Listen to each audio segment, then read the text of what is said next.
If I haven't said hey to everybody and given y'all a hug, I will after this, because I sure have missed everybody. We still miss y'all, talk about y'all all the time, and we love you. Peggy and I both do. And so, like I said, if I hadn't given you a hug, some of you I don't know, but most of you I do, and y'all haven't changed a bit. So I came tonight to talk about prison ministry, but in order to talk about that, I have to share what's happened to me since we left here, and I'm not exactly sure when that was. I know it's been 5 years ago or more maybe, but in 2013, I don't really know what happened to me. All of y'all know I really have been blessed all my life, and wonderful husband, wonderful children, wonderful friends, support system. And in 2013, I don't even know if y'all remember, but when the week that Miss Carolyn Smith died, Pam's mother-in-law, ex-mother-in-law, the funeral was on Sunday. Well, the Thursday before that, my Eddie's uncle drowned in the river. And so there were 2 funerals that week. And my girls had gone back to Clemson and Peggy had gone back to Rock Hill. And I don't really know what happened, but I had just a really rough week with not much sleep, like 4 nights without sleep. And I just was so confused, depressed, anxious. Had never had anything like that before. I mean, I'm not saying I've never been like down for a day or so, but it really was scary, very scary. And I remember distinctly that Friday before the Sunday that I'm talking about. I went to work and I did not know how I was going to make it through the day. I couldn't even pick out my clothes. And I talked to Carol. I remember telling her, I can't grocery shop. I'd walk around and around the grocery store. I couldn't think of what I wanted. One of the little boys who was doing like stocking the shelves and stuff, I talked to him. He said, "Miss Pruett, are you okay?" And I said, "Yeah." I said, "I'm just looking around trying to get my stuff." And he said, "Well, you got a list," but I still couldn't. I just was very, very depressed and very confused. And I think the confusion came from just not sleeping for 3 or 4 nights. But anyway, so I ended up that Sunday calling Pam, even though it had been the day of Miss Carolyn's funeral, to come, because I was at the library and I was driving and I was scared because I didn't know what to do. And she came and we rode around for hours and talked and prayed, and then we decided that I needed to go to the doctor. So I called my boss, sitting over here, told him, and he said, "Of course, go to the doctor." And so that next day I went to the doctor, and I told the doctor, I said, "If you're going to put me on some kind of medicine," I said, "I really need you to put me somewhere they can supervise me," because I was at the point where I didn't have a plan to kill myself, but I was so, depressed, confused, and everything. I just didn't, I would have been okay if a Mack truck had run over me, put it that way. So he said, okay. So he sent me to 3 Rivers. Well, I knew Karen Gleaton was kind of flexible with her schedule. I called her. She had no idea what was going on because her daddy was sick at the time. She dropped everything she had, came to the doctor's office because I couldn't drive. There's no way I could do it. We went to TRNC and picked up Pam. The whole way there, I was telling them, trying to tell them what to do, how to tell the girls. And, Eddie knew already because I was, talking to him on the phone and everything. But they came to my rescue, and we went to 3 Rivers, and they evaluated me, and they said, "Well, we can admit you, but you have to sign the papers." So I did. I signed the papers to go in, and I was in there for 5 days. And when I say it was not at all like I imagined, and I was very embarrassed and ashamed, and I kept telling Karen and Pam, I said, "I am so scared of what people are going to think," because everybody thinks, "Oh, Beth, she has this perfect life, and she's this strong Christian, and she would never, That's all I could think about. And they kept saying, you know, Beth, why do you care? Everybody who loves you wants you to get better, and people who don't know you, that, you know, why does it matter what they think? And that sticks in my mind. That just, because I was crying, and, you know, Karen was holding my hand, and Pam was in the back seat making a list, like she's always doing, making a list of what to do. And so, anyway, I was in there for a week, and had counseling and all that stuff. But, you know, I had it pictured as somewhere where you sit up in a hospital bed and, you know, the nurses would come in and check on you and you'd go talk to a psychiatrist. No, it was like prison. And people opening the doors every 15 minutes to make sure you're in the bed, that you hadn't done something to yourself. And it was not fun. There were officers or guards or whatever going with you everywhere you went to eat, or whether you were going to therapy or whatever. So it's not how I envision things, but I'm saying all that to say this. I would go through all of it again to get where the Lord has brought me, because He used it. I don't think He caused it. I just think He uses everything we go through to, He said, well, the Bible says that, you know, He works all things together for good to those who love Him, and I believe He used it to lead me to prison ministry, because the year before it happened, I had tried to get into Kairos, and it didn't work out with the training because I was starting school. So it didn't work out that year. That's another thing I believe. Everything is in His time, because He had it planned for me to go when I went. And so when I started, when I did get involved in Kairos, and I still have times when I'm just not, you know, not exactly, but the lack of sleep on top of that is what really just caused it to snowball. But as far as Kairos goes, I did the application to go for my first one, and I think it was in 2015, and it was the most wonderful thing, the training. And I was nervous about it because I didn't know anybody. And there are people from all churches all over South Carolina, some in North Carolina, all denominations, not just Baptist, you know, it's Lutheran, everybody, just whoever wants to come, as long as you're a Christian and you want to love and teach those ladies that forgiveness is out there if they won't accept it. So, but anyway, the day of my training, the first training, I had all my stuff in the car, and this is Megan Page. She works with me. She's a good friend of mine. She's young enough to be my child. I pick at her about that all the time. She says, you know, but she's a wonderful friend. And when I went out to the car, she was in the car waiting on me to go with me to support me, because she knew I was nervous. And anyway, long story short, she ended up getting involved in Kairos too, and she has served some. She's not serving this time, but she did that for me. And so that's how the Lord used that to get her into it too. So it's amazing. You know, sometimes you don't see those kind of things when you're in them, but when you look back and you say, well, you know, I just know His hand was in all of this, and which is a really neat thing. And there were years ago I couldn't have said that, but that's what I'm talking about. I would go through it again to get where I am, because He's grown my faith by leaps and bounds. You know, I can remember being here and going on mission trips and just being on fire for the Lord. I really was. And that's wonderful, but, you know, if you look back and you haven't grown closer,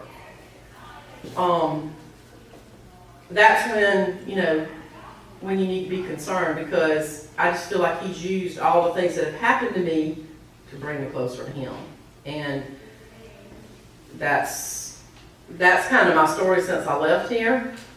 And some of you do know that, but I wanted to share with you a little bit about prison ministry. And I know Kristen told me that her parents were involved in Kairos. I think we sat by them at Jody and Ryan's wedding, I think at the reception, and she was telling me about it, so she knows about it. But we take a lot of cookies. We have to have, let's see, there are about 800 ladies, and every lady, for the 4 days we're there, every lady gets a bag of cookies with about 10 cookies. So that's about 32,000 cookies plus the ladies who are going through the weekend, which is about 42 of those ladies, plus our team, which is about 42. You know, the cookies that they eat, it's a lot of cookies. We have a big trailer and we load them up and it's packed full of cookies. This is how we pack them, in these kind of containers with wax paper between each layer. They have to be in clear containers to go in.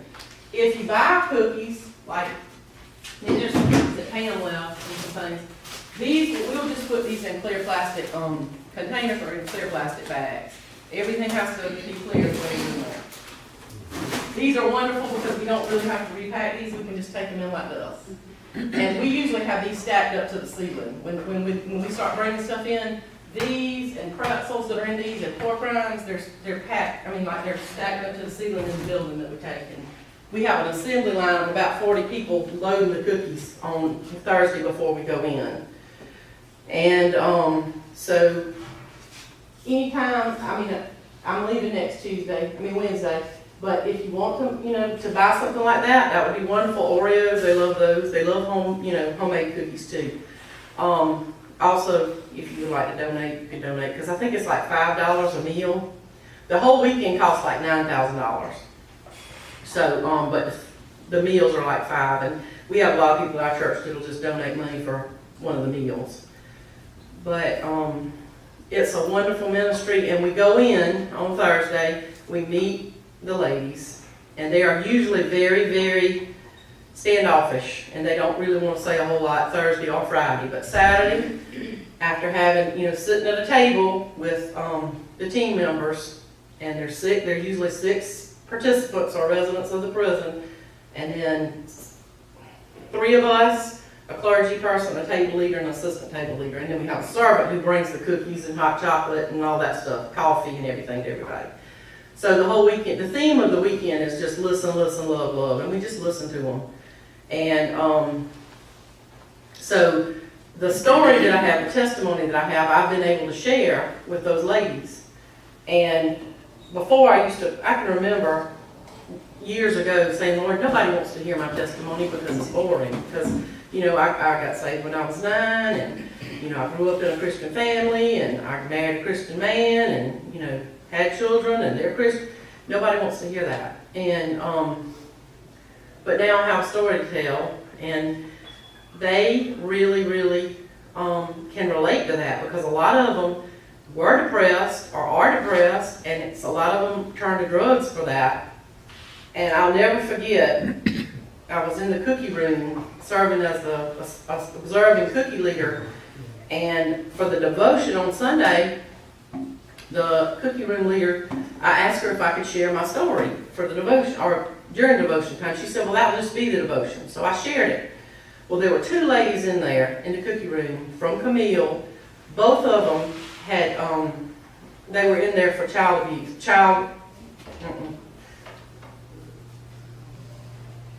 They had killed their children. I did not know that when I shared. And when I got through sharing, one of the ladies who was sobbing, she said, Beth, I just want you to know, I was sitting here thinking, she said, if I had gotten help like you did, I wouldn't be here. So she was not in her right mind when she did what she did. Not that makes it right, but a lot of people are ashamed of that. A lot of people are ashamed if they're depressed or anxious, and they don't want to get help because they're ashamed of or they're scared of what other people are going to think. And I know that because I was there. But trying to think if there's anything else. The whole weekend leads to Saturday, when we have we all write notes. We have 36 people, ladies participating this time, so we all write 36 handwritten notes. They don't have to be long. So the ladies get a bag on Saturday with how many people on the team? 42 letters. Some of those ladies have never gotten a letter the whole time they've been in prison. Some of those ladies have not had anybody visit them since they've been there. Some of those ladies never had a hug when they were growing up, or had anybody tell them they love them. We've had them tell us this. That's how I know. It breaks my heart. It gives me chill bumps just to think about that. When we know that, we have those things every day, most of us, and had them when we were growing up. But, so we you know, we just give them those letters, and we're on the other side of the curtain in the chapel, and when they get those letters, they have that time to just look at them, and we're over there singing. We sing just praise songs, and so they're over there looking at their letters, and that really is one of the things that really gets to them, because they realize that there are people out there who love them, who don't even know them, who are praying for them. We also do a prayer chain, put names of people from our churches or whoever that wants to pray. We have a chain, and they come in, the ladies come in with the prayer chain, and the gym is probably 3 times as big, 3 or 4 times as big as this room. The ladies who work on the inside team, who have been through Kairos before, they bring the prayer chain in. It goes around the whole gym, goes back around, not all, it doesn't usually go around twice, but it covers the whole gym. That's heavy. That's another thing. They look and they say, all those people are praying for us this weekend. We have prayer wheels with different times where people from churches are praying for them. That's another thing. They just cannot understand how we could, you know, people love them who've never seen them, and a lot of them aren't even loved by their families. Not saying that's the case for all of them, but so that's another thing that helps them realize, you know, how much God loves them and how much we love them. And this is a thing that I have seen more of them get teary about, is we get Sunday school classes. I actually get my class at school to do it too. If they want to, I don't make them, because I can't make them. I'm going to wear a public school, but they make them. Can't make them. But they're placemat. We make placemats. And so they will do things like they put the handprint, they put their name and their age. They can't put their last name, just first name and their age.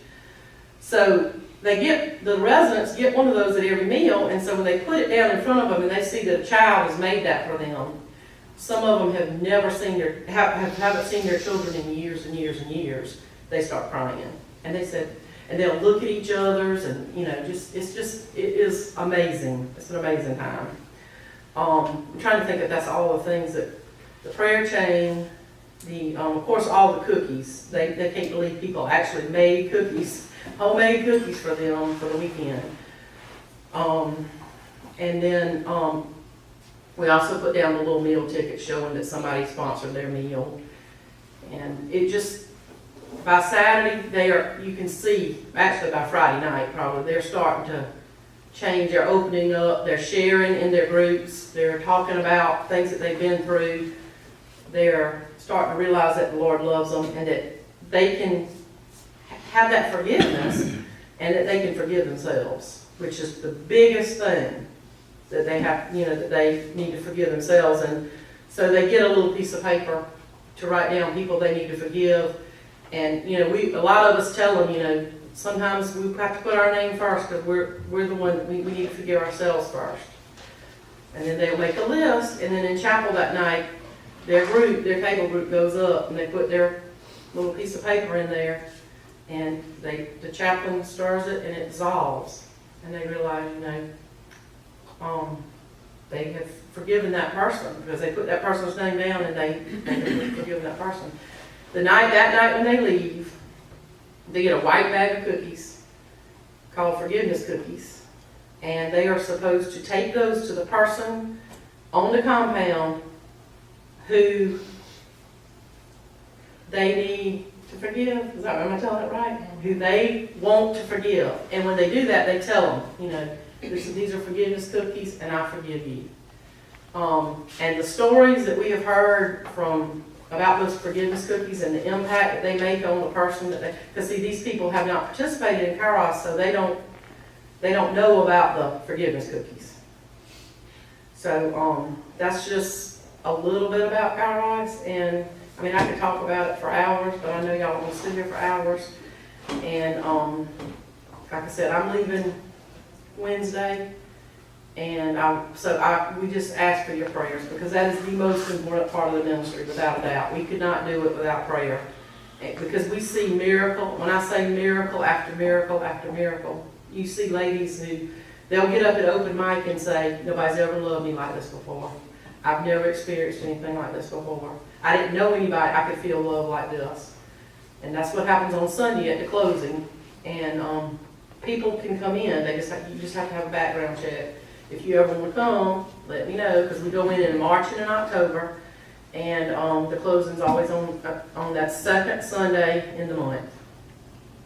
And it's wonderful. If you ever want to get involved in it, you can come to a team meeting and see if you think it's something you'd be interested in doing. But you can do, and I used to say this when I used to go on World Changers, you can pray, and that's the most important thing, because we have to have, we just need to be bathed in prayer when we go in there.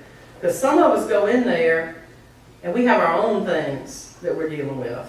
I've been in on weekends when I had my own things, whether my mama was sick or whatever, that I was dealing with, but you kind of have to give that to the Lord. Not kind of have to, you do, you give that to the Lord and just let Him take care of that while you minister to the ladies. And does anybody have any questions about anything? Where do you go there? We go to Camille Griffin Graham in Columbia. It's a women's only, and it's a maximum. Is it maximum? No. Minimum. Yes. Well, there are people in there. There are people in there who for murder. How can it be minimal? Well, I think it's maximum. There's lots of barbed You wire. have to go. Yeah, there's a lot of barbed wire. You have to go through all kinds of every time we check in, we have to go through the whole everything. They check all everywhere, everything. Not everywhere, but they pat you down and all that stuff, and then you have to make sure you don't have any money or anything like that with you, or anything. You can't have anything. Cell phone, certainly not. But so that's where we go. We stay at the YMCA camp in Lexington, and really it's like a slumber party with a bunch of women. I'm telling you, y'all, these women, a lot of them are in their 80s, 70s, 80s. They're a lot older than me, but they are crazy. When I say crazy, I mean a lot of fun. Is Miss Sue here? I think about Miss Sue because when she went on the mission trip with us, I didn't know Miss Sue could be that much fun. I'm telling you, who was on that trip when Miss Sue went? You were, weren't you? I was on one with Linda Redmond. Oh, Linda's just Linda gave me a blanket. Linda's here? Okay, but Linda gave me a blanket on my first World Changers because I thought I'm gonna be hot the whole time. I was freezing, and she gave me a blanket. So yeah. But anyway, any other questions? What kind of response do you get from the guards and things? Well, that's something we are really we train a lot about that because we're in there. We say we're in the warden's house. We're in there on their territory, and we try to be so respectful of the officers because they're letting us come in. They have to, some of them have to work extra hours on that weekend. They have to check us all in. And when you have a bunch of crazy people trying to, like how silly we are sometimes, we try not to be that way when we're checking in. But the officers are always so nice, and we feed them on Saturday, and that helps. We take them cookies every day too. But they just, they're wonderful. Do they think that's a good program? Sorry? Do they think it's a good They program? think it's a wonderful program, and the warden, she comes to the closing every time, and she gets up and speaks, and she talks about the difference in the prison after we leave. She said it's noticeable to everybody, not only to the warden, the assistant warden, but also to the officers, that there's a change. And because they start having Bible, that's why we're there, really, to encourage them when we leave, to have a community of believers talking and sharing and praying and that kind of thing, and that brings about a change. And even though it might only be 36 people, then the next time it's 36 more people, and so after years and years, it has made a difference. And so they are very supportive. And we couldn't. And the chaplain is very. He's the coordinator for the whole thing, and we meet with him, and it really is. I'm glad you asked that question. That's a really good question. What do you call it? It's Kairos, K-A-I-R-O-S. Now, some people say Kairos, but I say Kairos. But it means in the Greek God's special time. Thank you. That's another good question, but I really should share that. Anybody else? Ma'am. You talked about dinner. Do you bring a meal, or is it prepared there? It's not prepared there. We have people in the kitchen at camp. And I don't know how they do this because I could never do it. But they prepare meals for the 90, well, the participants plus the top team members, which is usually about 90 people. Oh, and the inside team, so it's about over 100. They bring in the food. We go get it. I'm the coordinator this time, so I will go to the gate, have to go through all the check and all that. They bring it in coolers and all that. It's not in plates already. They bring it in big coolers. We take it back there, and then the inside team, they're people who've been through powerhouse before. They serve the plates and everything and bring the food out. The servants bring the food out. But, so they cook all that food at camp, which it amazes me that somebody can do that. It really does. For all those people and get it ready to bring in, and it has to go through all those, you know, they have to look in every cooler, look in everything, ice, whatever we have, they have to look at all of it. So, but it, you know, I'm thankful for those people who are willing to cook. We have different cooks every time, but this time we have a lady cooking.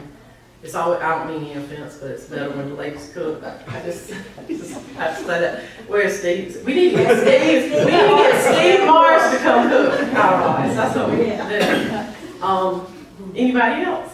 Well, I appreciate your attention, and I hope I didn't keep you. I don't know what time it is.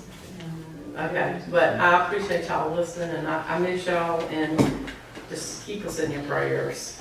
And Well, how are your children doing, and where are they? they are wonderful. Thompson just got a job at International Paper in Fort Wentworth, and he moved to Georgia. He's living in Lincoln, and he loves his job. And Jenna's still working on her doctorate at Auburn, and Katie is teaching special ed in Clover. That's what she's been doing since she got out of school. She did change from the high school to the elementary school, but she bought a house, so she's permanently there. I knew she'd never come back to Hamburg, but they're doing fine. And like I said, we all still talk about y'all. We love y'all, and I'll tell you this too, and I'll tell anybody this. My kids, when we came here, Katie was 6, and I always remember that because Carol's the one, not 6. That's not right. Yeah, it is. Anyway, Jody and Katie were in daycare together here, so they weren't 6 yet. They were like 4. But Carol asked us to come, and we came for Valentine's Day, and it was Andy's 40th birthday, our first time coming. And then we came that Sunday, and the first Sunday we came, we knew this is where we needed to be. And we were here for, I think, 17 years. But I will tell you, my girls, and Thompson, because he started World Changers too, growing up with Miss Jones teaching Mission Friends, and then going to GAs and having Miss Virginia teach in Sunday school and Kathy teach in Sunday school, and I could go on and on and on. Going on World Changer trips with people they love and look up to, it made a tremendous impact on their lives because they are all still involved in that. They're all still involved in churches. Thompson's already going to church in Georgia. But all of that, you know, the Sunday school teachers they had, the people, and you know, going on a mission trip with somebody, that is a special, special thing.